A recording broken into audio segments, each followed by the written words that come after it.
Welcome, restless souls, to our channel.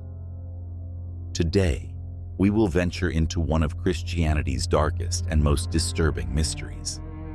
After the crucifixion, Jesus traveled unknown and mysterious paths.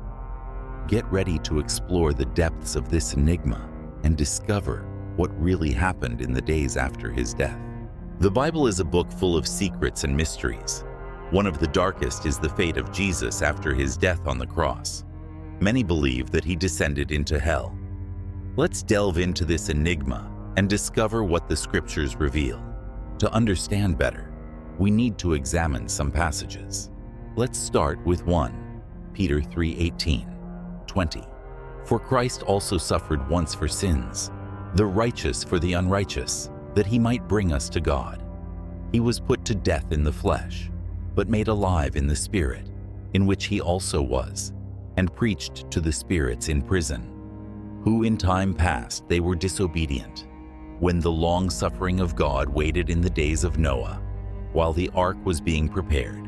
Peter suggests that after his death, Jesus went to preach to the spirits in prison.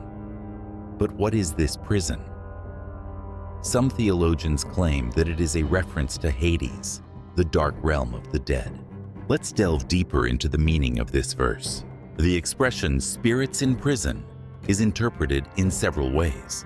One of the most common interpretations is that it refers to fallen angels, mentioned in other biblical texts. These angels were disobedient during Noah's time and were imprisoned for their rebellion against God. Another interpretation is that Jesus descended into Sheol, or Hades, Hebrew and Greek concepts, for the kingdom of the dead. Sheol, in Jewish tradition, was seen as a dark place where the dead awaited final judgment. Hades, in Greek mythology, was the underworld ruled by its namesake God. In this context, Jesus' descent into Hades can be seen as a mission of proclamation. He went to announce his victory over death and sin. According to this interpretation, Jesus was asserting that redemption was now available to everyone, even those trapped in the realm of the dead.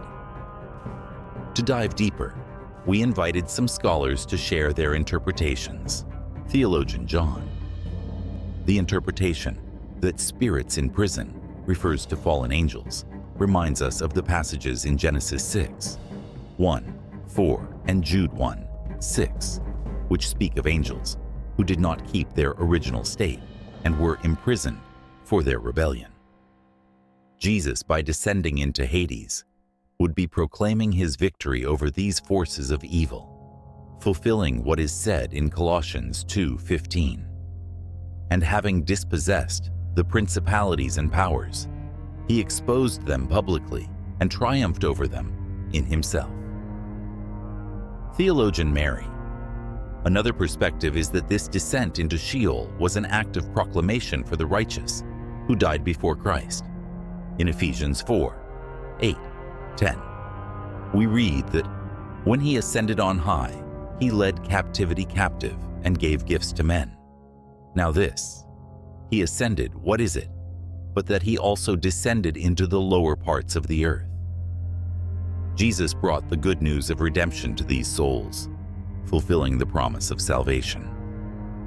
Theologian Peter. There is also a symbolic interpretation. Jesus descending into hell can represent the depth of his sacrifice, facing the deepest darkness to guarantee the victory of light and life. In Revelation 1:18, Jesus says, I am he who lives. I was dead, but now I am alive forever and ever, and I have the keys of death and Hades. This symbolizes his absolute power over life and death. Regardless of the theological interpretation we adopt, there is a fundamental truth that stands out. Jesus' sacrifice is an event of cosmic proportions, loaded with deep and dark meanings. His death on the cross was an act of love and redemption so powerful that it crossed the barriers between the world of the living and the world of the dead. Think about what this means. Jesus, the Son of God, chose to face the most terrible darkness, to descend into the depths of Hades, where lost and imprisoned spirits reside. He faced these dark forces not only to demonstrate his power, but to bring light and hope to every corner of existence. Imagine the depths of hell, a place of despair and absolute darkness, where tormented souls await judgment. And then, in this desolate scenario, the radiant figure of Jesus appears, proclaiming his victory over sin and death. As Revelation 1:18 mentions, "I am he who lives.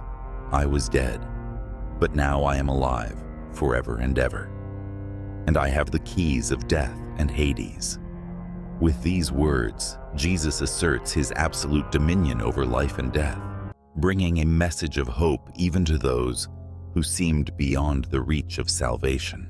His resurrection, then, is not just a return to life, but the culmination of his redemptive mission. Jesus didn't just come back from the dead, he defeated death itself. He broke the chains that imprisoned souls, proclaiming freedom and redemption. In Colossians 2:15 we read, "And having spoiled the principalities and powers, he made them public and triumphed over them in himself." This triumph extends to all of us, showing that there is no place so dark or situation so desperate that your love cannot reach. By recognizing these elements, we understand that Jesus' sacrifice is an invitation to hope.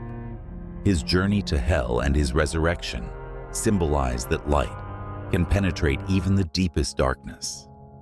He showed us that redemption is possible for everyone, regardless of how lost we may feel. We hope this video has shed some more light on this dark topic. Don't forget to like, share, and subscribe to the channel for more content about the dark mysteries of the Bible and the Christian faith. Until next time, may darkness not consume you.